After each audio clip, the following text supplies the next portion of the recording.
History, a vast, intricate tapestry woven with threads of triumph and tragedy, of the mundane and the bizarre. It is a chronicle of human experience, capturing the essence of our existence through the ages.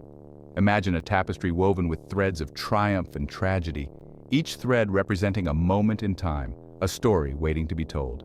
These threads are not just of grand battles and heroic deeds, but also of the everyday lives of people, their joys, sorrows, and the peculiarities that make history so fascinating. The mundane and the bizarre coexist in this tapestry, creating a rich and complex narrative.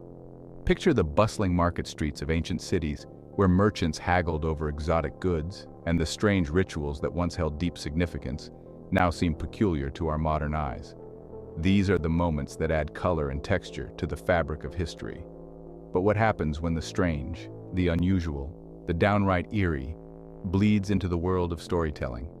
When the shadows of history's most peculiar moments find their way into the pages of literature, we are transported to a realm where reality and fiction intertwine. In the dimly lit rooms of writers where quills scratch against parchment and typewriters clatter, literary masterpieces are born. These aren't just stories, they are echoes of the past, whispers of events so strange, so unsettling they ripple through time, finding new life in the imaginations of writers. These tales are imbued with the essence of history's oddities, transforming them into powerful narratives that captivate and haunt us. These stories are not mere figments of imagination.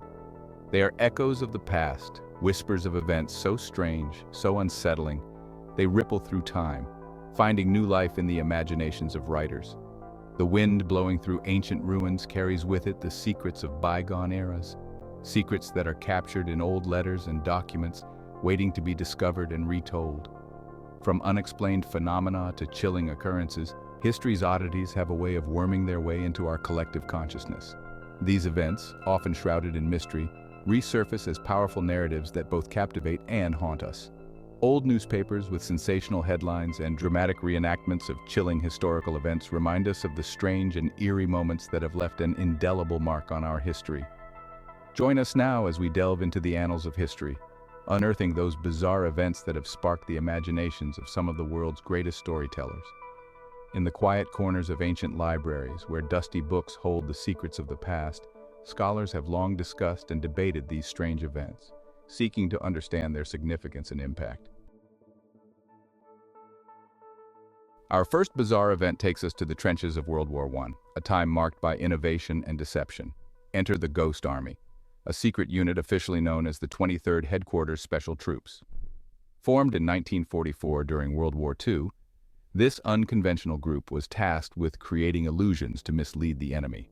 Using inflatable tanks, sound effects, and even fake radio transmissions, the Ghost Army aimed to create the illusion of a much larger force. Imagine seeing a row of inflatable tanks on the horizon, making the enemy believe they were facing a formidable army. Their clever tactics often resulted in confusion and misallocation of enemy resources, diverting attention away from real troop movements.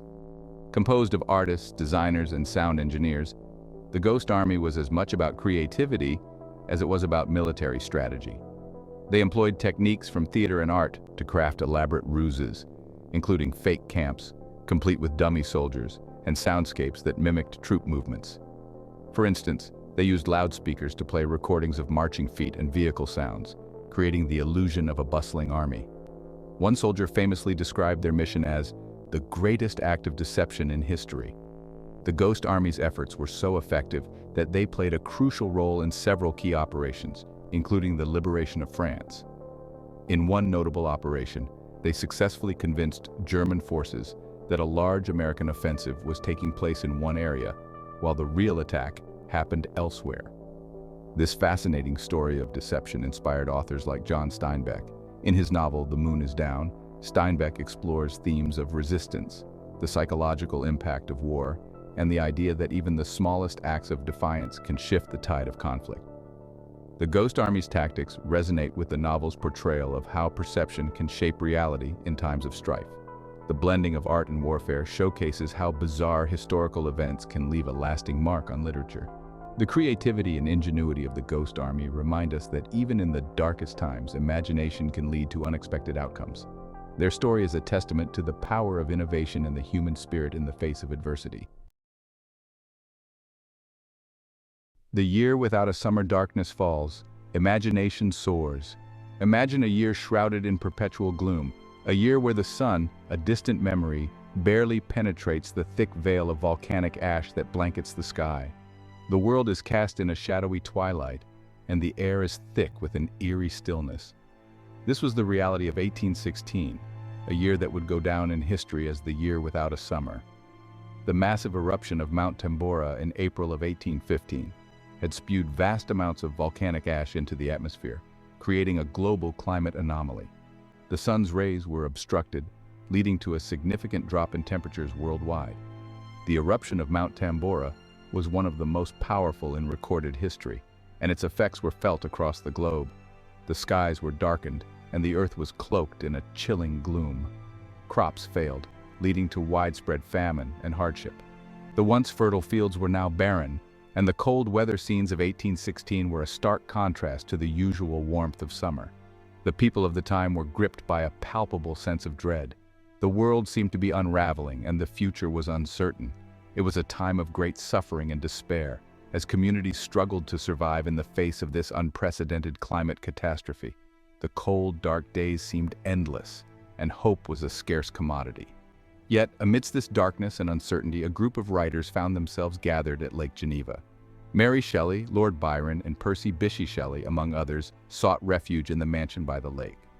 The oppressive atmosphere outside only served to fuel their imaginations, and they turned to each other for inspiration and solace.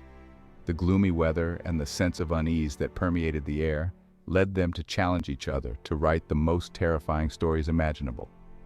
By candlelight, they penned tales that would send shivers down the spine, drawing from the darkness that surrounded them.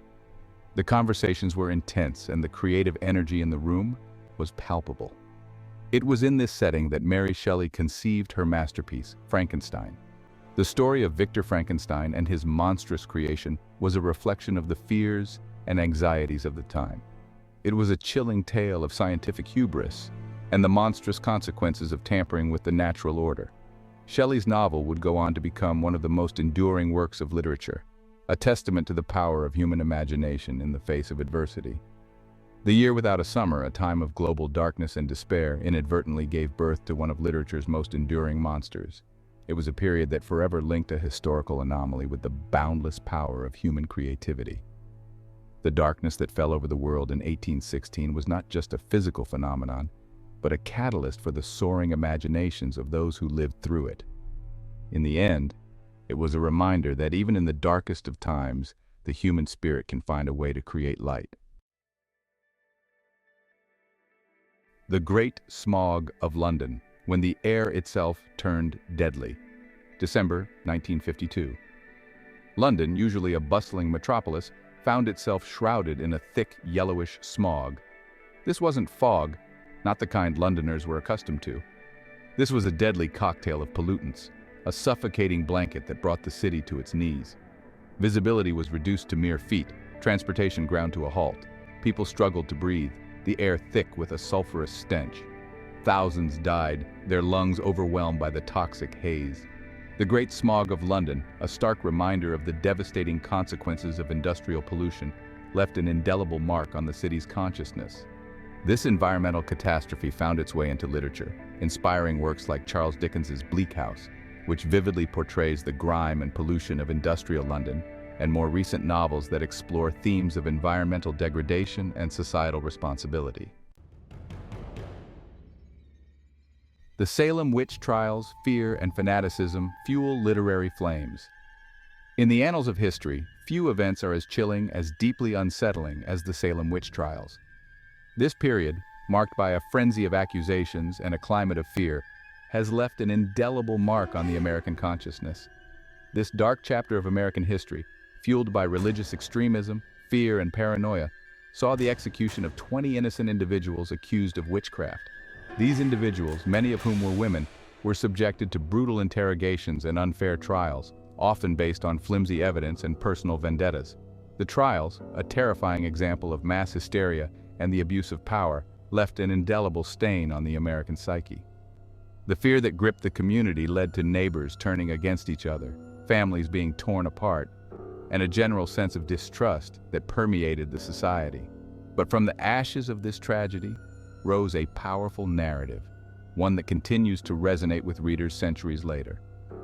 The Salem witch trials have been the subject of countless books, plays, and films, each exploring the themes of fear, power, and the consequences of mass hysteria. Arthur Miller's The Crucible, a fictionalized account of the trials, serves as a powerful allegory for the McCarthy era and the dangers of unchecked accusations and blind faith. Miller's work highlights the parallels between the witch hunts of the 17th century and the Red Scare of the 1950s, reminding us that history often repeats itself. The Salem witch trials, a stark reminder of the destructive power of fear and intolerance, continue to serve as a cautionary tale, reminding us of the fragility of justice and the importance of critical thinking in the face of mass hysteria. The lessons learned from this dark period in history are as relevant today as they were centuries ago, urging us to remain vigilant against the forces of fear and fanaticism that can so easily consume a society. In contemporary times, the echoes of the Salem witch trials can be seen in various forms of social and political unrest.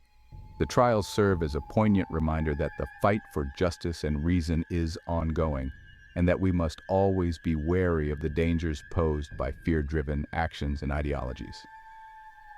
As we reflect on the Salem witch trials, it is crucial to foster a culture of critical thinking, empathy, and understanding. By educating ourselves and future generations about the perils of mass hysteria and the importance of due process, we can hope to prevent such tragedies from occurring again. The story of the Salem witch trials is not just a historical event, but a timeless lesson in the human capacity for both cruelty and redemption. Now let's delve into a bizarre historical belief from the medieval period, the tampering of souls. During this time, alchemists were not only focused on turning base metals into gold, but also believed they could manipulate the very essence of life itself, what they referred to as the soul. This strange intersection of mysticism and science inspired a variety of literary works. Alchemists sought the philosopher's stone, a legendary substance that could grant immortality and transform lead into gold. They believed that by understanding the soul's composition, they could unlock the secrets of life and death.